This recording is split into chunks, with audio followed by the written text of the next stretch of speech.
अस्सलाम वालेकुम। मैं हूं राना मरतूर। आप देख रहे हैं BTQ news TV YouTube channel.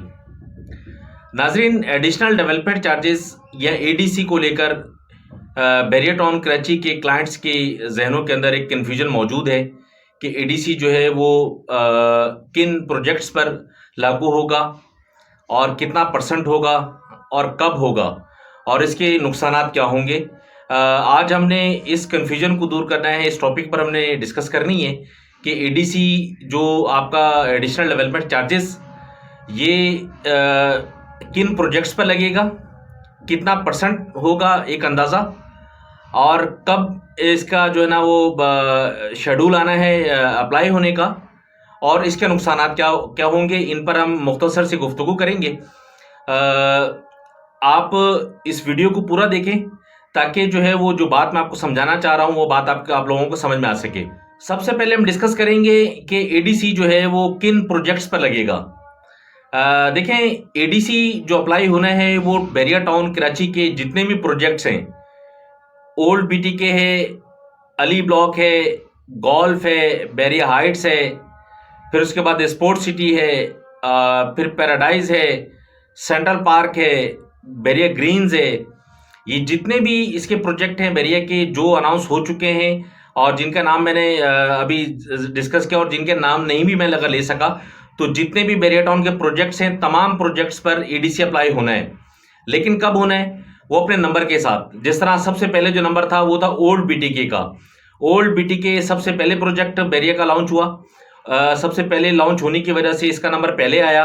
इसके बाद जो जो प्रोजेक्ट्स इसके बाद आते गए अपने टाइम के हिसाब से, अपने शेड्यूल के हिसाब से ADC सब पर लागू होना है, सब पर जो है ना वो इसका अप्लाई होगा अपने टाइम शेड्यूल के हिसाब से। कि जब प्रोजेक्ट जिस तरह अभी ओल्ड BTK है, फिर उसके बाद अली ब्लॉक, गोल्फ और जो बैरियर हाइट्स आया था फिर इन पर लगेगा। उसके बाद जो प्रोजेक्ट है उन पर सब पर ही लगेगा। अगर किसी क्लाइंट के जहन के अंदर ये कोई भी बंदा ये सोचता है कि ADC सिर्फ ओल्ड BTK पर लगना है और बाकी जो प्रोजेक्ट्स हैं वो सेव रहेंगे, तो वो मेरा ख्याल है कि गलतफहमी का शिकार है। उसकी वजह ये है कि बैरियर टाउन कोई भी मौका किसी भी तरह का, जब से सुप्रीम कोर्ट का जो फैसला आया 460 अरब रुपए जो इस पर जुर्माना लगा, उस जुर्माने के बाद उसके बाद बैरियर टाउन कोई भी मौका नहीं छोड़ा कि जिसके बाद जो है वो आप लोगों से या अपने क्लाइंट से जो किसी भी तरह की रिकवरी को जो है ना वो छोड़ दे। देखें, ये तो था कि किन प्रोजेक्ट्स पे लग करते हैं कि इसकी परसेंटेज कितनी होगी। देखें, जो लास्ट जब ये सस्पेंड होने से पहले जो मामला आपस में डिस्कस हुए, मीटिंग्स हुई ऑफिशियल्स की इसकी ADC के हवाले से, तो उसमें ये डिस्कस हुआ कि ADC को कम कर दिया जाए या इसको हाफ कर दिया जाए।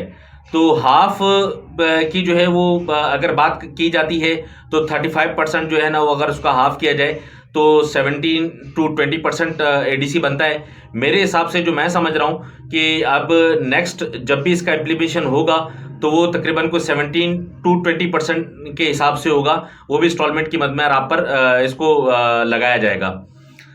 ये है परसेंटेज का हिसाब किताब कि कितना परसेंट इस पे लगना है। ये कॉस्ट ऑफ लैंड का 17 to 20% मेरे ज़ाती एक आइडिया है कि इस आपको जो आपकी जो भी प्रॉपर्टीज़ हैं उन प्रॉपर्टीज़ का जो बेसिक अमाउंट है, जो इसका जिन प्राइस में बैरियर टाउन ने आपको दिया था उन प्राइजेज़ में बैरियर टाउन आपसे जो है इसका ADC आप पर लगाएगा, वो लगेगा 17 to 20%। एक ज़ाती मेरी राय है कि जो मुझे रिपोर्ट मिली है उसके मुताबिक।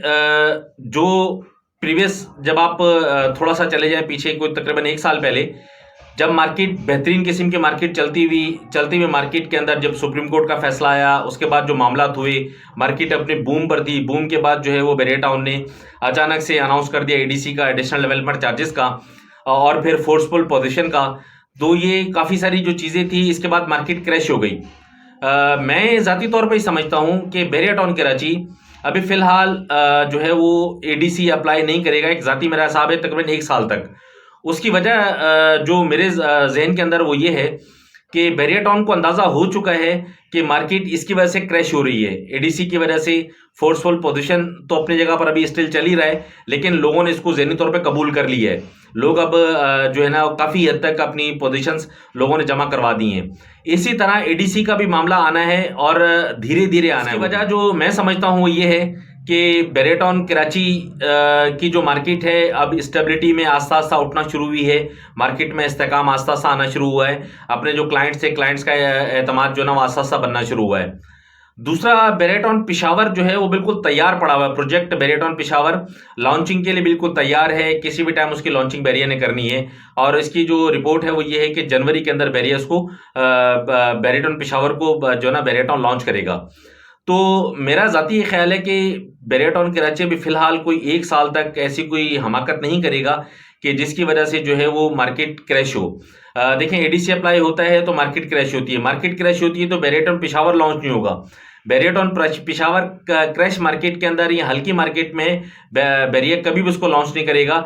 इसके लिए जो मैं अक्सर अपनी वीडियोस में आप लोगों से डिस्कस करता हूं कि नवंबर दिसंबर का, वो इस वजह से करता हूं कि बैरिया टाउन पिशावर की जो अनाउंसमेंट है वो है जनवरी के अंदर आने की, जनवरी 2021 में। मेरे एक ज़ाती ये ख्याल है कि बैरिया टाउन पिशावर लॉन्च करने से पहले कराची की मार्केट में एक ज़बरदस्त किस्म का बूम आएगा तो पिशावर लॉन्च होगा। वरना पिशावर बैरिया अगर इसी हालत के अंदर जो मौजूदा चल रही है, इसी हालत में अगर बैरिया को पिशावर को लॉन्च करता है तो बैरिया पिशावर भी एक फ्लॉप प्रोजेक्ट साबित होगा कि जिस तरह जो है वो नवाबशाह हुआ, या फिर जिस तरह जो है आपका सेंट्रल पार्क हुआ, या फिर जिस तरह बैरिया ग्रीन्स हुआ। बैरिया ने ये जो 2-3 जो प्रोजेक्ट्स इस दौरान दिए, इन प्रोजेक्ट से बैरिया मेरे ख्याल है कि काफ़ी हद तक बात सीख चुका है कि मार्केट को बेहतर करना इसकी जिम्मेदार समझने की एक मजबूरी है। और जब तक मार्केट बेहतर नहीं होती तो कोई भी प्रोजेक्ट देना हमाकत है। बैरिया इस बात को मेरे ख्याल है कि समझ चुका है। ये है इसका टाइम ड्यूरेशन मेरे एक ज़ाती हिसाब में। बाकी हो सकता है कि और भी डिले हो जाए या हो सकता है पहले भी आ जाए, लेकिन ये तलवार आप लोगों के सर पर अभी भी मौजूद है।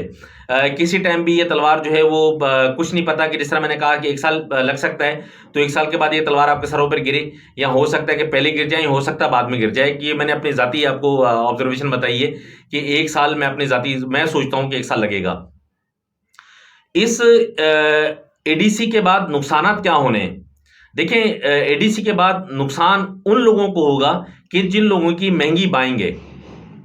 महंगी बाइंग किस तरह कि जिस तरह अभी पिछले दिनों आपने देखा कि बिल्ड प्रॉपर्टी के अंदर एक ज़बरदस्त किस्म का बूम आप देख रहे थे, विलास के अंदर खास तौर पर, फिर उसके बाद अपार्टमेंट्स में, फिर हाइट्स में, ये आपने एक ज़बरदस्त किस्म की तेज़ी देखी जो इसमें बिल्ड प्रॉपर्टी के अंदर इन प्राइजेस के अंदर, इन रेट्स में जिन लोगों ने खरीदा है। जिस तरह हम अगर एक छोटी सी मिसाल देता हूं मैं आपको, P10A के विलास हैं।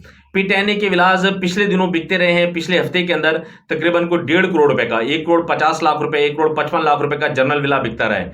इस टाइम जो जनरल विला मार्केट में अवेलेबल है वो 1 करोड़ 40, 1 करोड़ 42 लाख रुपए का जनरल विला आपको मिलता है। इस टाइम बाहर मार्केट में नहीं है P10A के विलास का।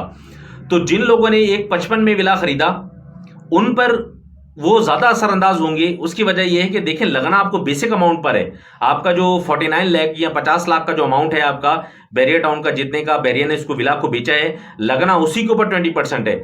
लेकिन आपकी बाइंग महंगी है। जब आपने 1.5 करोड़ का खरीदा तो उस पर 20% जो है ना वो उसका 50 लाख का 20% और भी लगा लें, 10 लाख रुपए आपका ये भी उस पर लगता है। जब ये 10 लाख एडिशन होगी तो एडिशन होने के बाद आपका विला 160 पर पहुंच गया। तो 160 जब आपका हो जाता है तो फिर आप डेफिनेटली अब नुकसान के अंदर है। जब मार्केट आस्ते आस्ते रिवर्स हो रही है, मैं समझता हूं कि जिस तरह मार्केट रिवर्स हो रही है, रिवर्स मार्केट के अंदर और भी इसके प्राइसेस कम होने के चांसेस ज्यादा हैं। इसी तरह आप P31 के विलास हैं, P31 की इन्वेंट्रीज भी मार्केट के अंदर इस टाइम बेतहाशा है। P31 पिछले दिनों के अंदर आप देखते रहे कि P31 के विद की जो विलास थे वो 1.20 1.22 पर पहुंच चुके थे। इस टाइम आपको विद की जो विला है वो मिलता है तकरीबन 1.10 1.12 का, तकरीबन 10 लाख की करेक्शन वहां भी हुई। जिन लोगों ने 1.20 का खरीदा या 1.22 का खरीदा, उस पर जब आप 10 लाख रुपए आपका लग जाता है 20% के हिसाब से, तो आपका वो विला आपको पड़ गया 1.32 का। जब 1.32 का विला आपको पड़ गया तो जब आप उसको बेचने के लिए निकलेंगे, मार्केट जब रिवर्स होगी, रिवर्स मार्केट के अंदर आपको नुकसान होना है। देखें, अगर आपकी बाइंग हल्के रेटों के अंदर है, सस्ते रेटों में है, तो फिर तो आपको जो है ना वो एडीसी बर्दाश्त करना आपके लिए आसान होगा।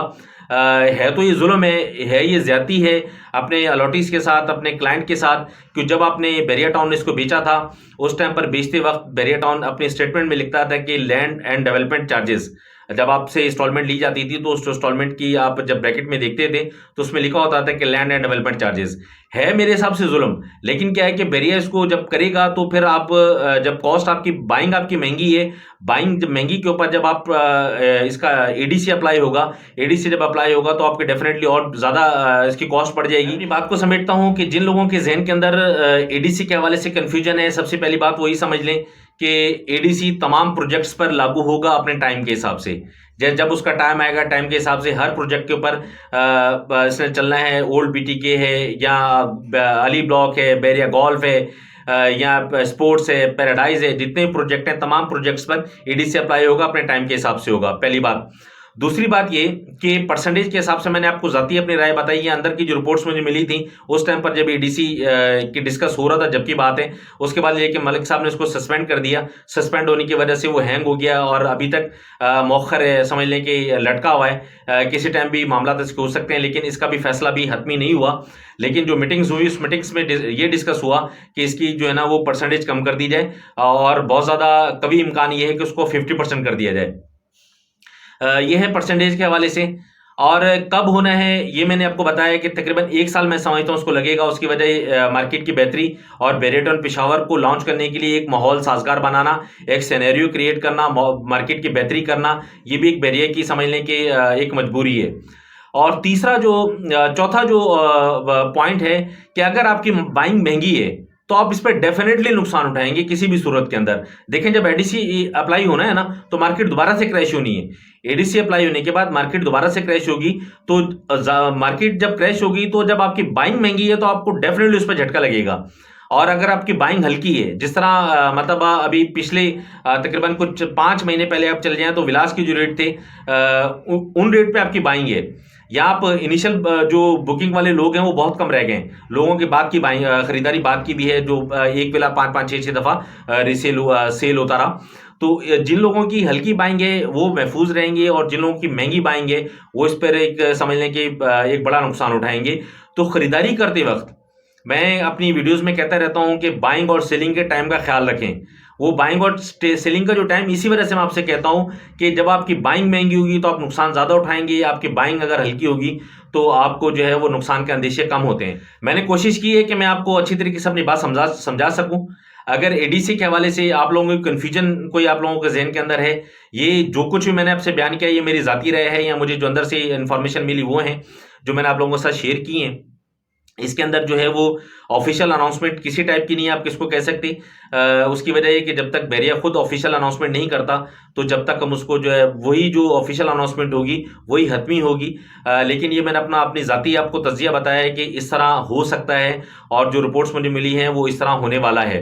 बहरहाल अगर आपकी कोई कन्फ्यूजन है, कोई आपका ज़ाती को सवाल है तो वीडियो के कमेंट सेक्शन में आप मुझे कमेंट करके मुझसे पूछ सकते हैं। नेक्स्ट वीडियो तक के लिए मुझे इजाज़त दें। फ़ी अमानिल्लाह, अल्लाह हाफ़िज़।